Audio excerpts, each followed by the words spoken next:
Also want to talk about John Arezzi's Pro Wrestling Spotlight. Then and now, of course, John and myself go back and review the original broadcast of Pro Wrestling Spotlight from 30 years ago in 1990. Actually, that's now 31 years ago, but it's in 1990 what we're up to right now. We play clips of the classic episodes. You can get access to the full episodes at patreon.com/Arezzi. But we talk all about what was happening in the world of wrestling. And actually, the most recent episode that is already up, Jim, you are one of the big topics of conversation on there. Me? I'd like to play you some clips. This is from November of 1990. We'll talk about these clips, but here's the first one from Don Libel's news update on Pro Wrestling Spotlight. Let's get right to it. Now to the wrestling news, John. Wrestling's top story this week comes from the National Wrestling Alliance, as manager Jim Cornette and one half of his Midnight Express tag team, Sweet Stan Lane, have bolted from their contractual obligations with the NWA. According to a source close to Cornette, stated differences with Ole Anderson at this past week's television tapings were the straw that broke the camel's back between them. Beautiful Bobby Eaton, the other member of the Express, remains on the NWA talent roster, and Cornette denies any claims that he will be joining the World Wrestling Federation ranks anytime soon. Well, there it is. That's the first clip of the news update. Donnie sounds like Mickey Mouse on helium on these cassettes from 30 years ago. This next clip is really interesting. And once again, let me mention, you can hear the episode where we review this at pwspod.com or search for John Arezzi's Pro Wrestling Spotlight Then and Now, wherever you find your favorite podcast. But of course, back then, one of the big newsletters was Steve Beverly's Mat Watch. And he also got a spot on the WCW hotline. So, I mean, he was a name that inside fans knew, and he was also mentioned on TV at times because of the hotline. And after you quit, you called up Steve Beverly. Here's Steve Beverly's report of that call.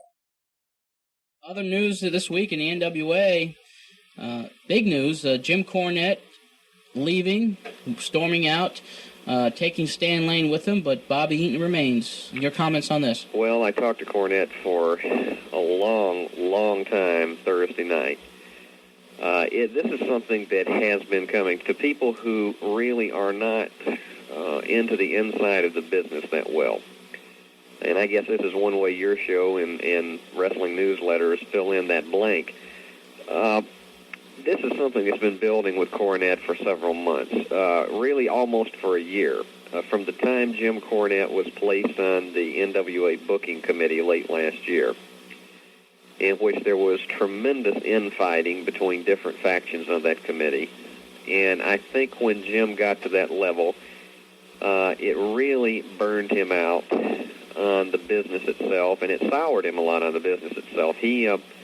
It was during that period that he was sitting up a lot of nights. A lot of people don't realize that a lot of the TV shows that were fairly exciting in the first quarter of this year were actually prepared by Cornette.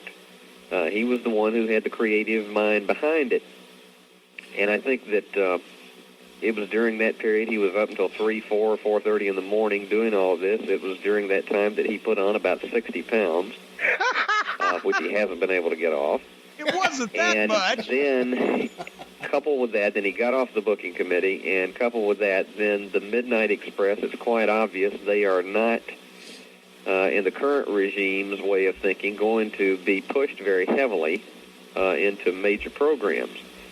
And Cornette was unhappy about this, and I think really Jim needs a rest. I think he needs some time to back away and maybe refresh his perspective.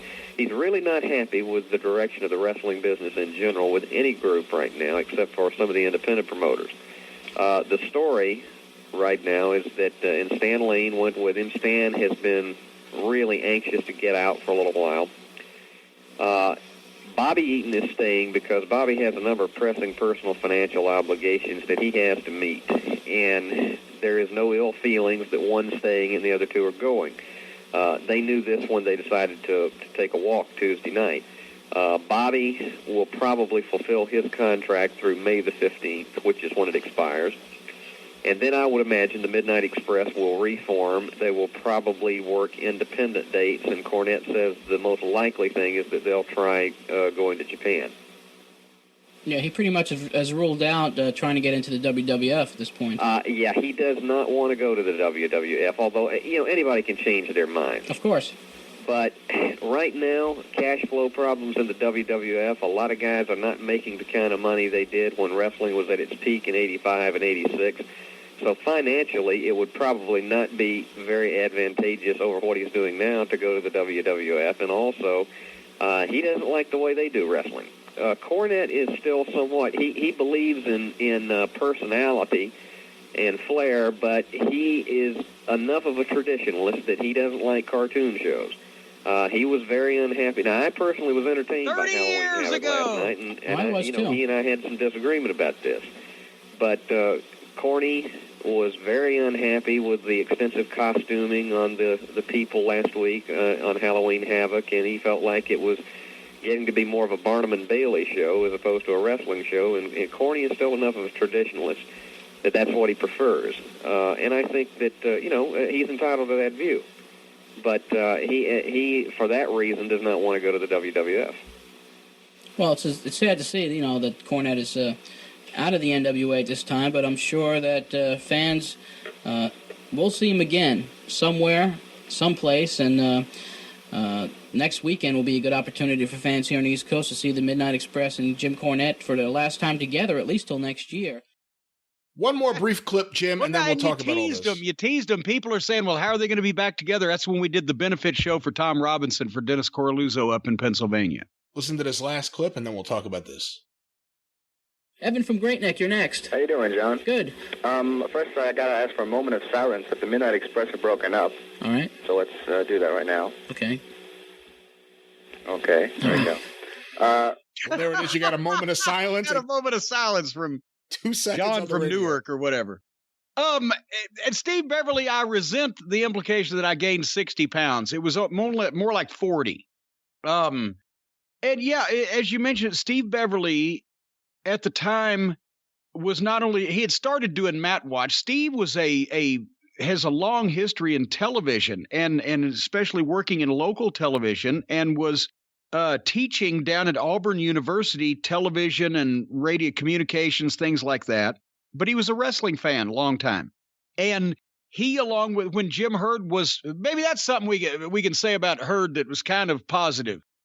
He was trying to get fan voices and knowledgeable outsiders involved, like Joe Pedicino and Steve Beverly, and he put them on the hotline and gave Joe his interview segment on television or whatever. And he was trying to get that input because he trusted those guys. Joe was working in local television and radio down in Georgia.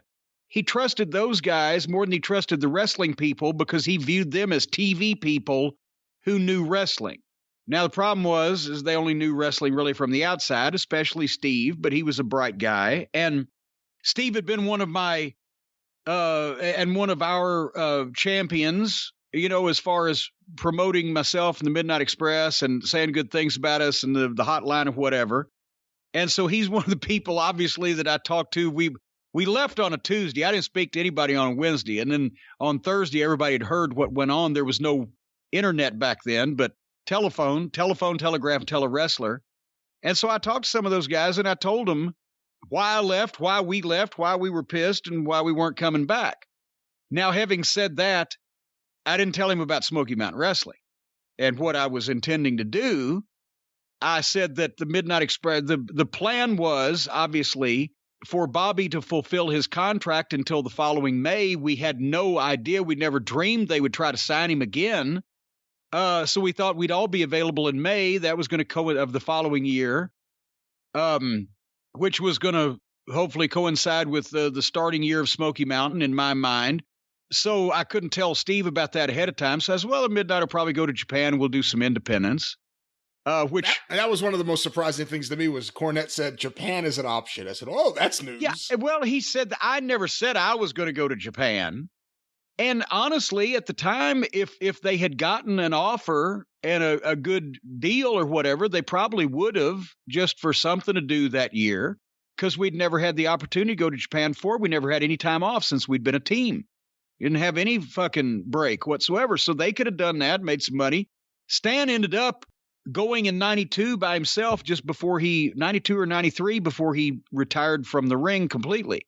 But anyway, the point is, every time that Bobby's contract came up from that point on until the year 2000, I believe, or 1999, right before WCW closed down, everybody had overruled Hurd and told him they had to re-sign Bobby Eaton. You couldn't let Bobby Eaton go. And through each successive administration, he was the one guy that all the agents, all the bookers, etc., would say, no, you got to re-sign this guy just for what he's done for the business, what he's meant to the business, even though they didn't use him.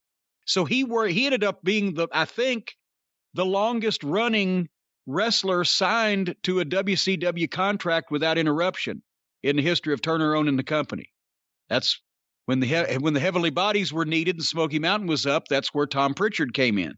But anyway, so that's during that time period. That's, we didn't want to tell everybody exactly what was up, but we had to tell them something. Like I said, hear more about what was happening in wrestling in 1990. There's also a truly wild Larry Zbyszko interview on here. But hear it at pwspod.com, available wherever you find your favorite podcasts. Look for John Arezzi's Pro Wrestling Spotlight Then and Now.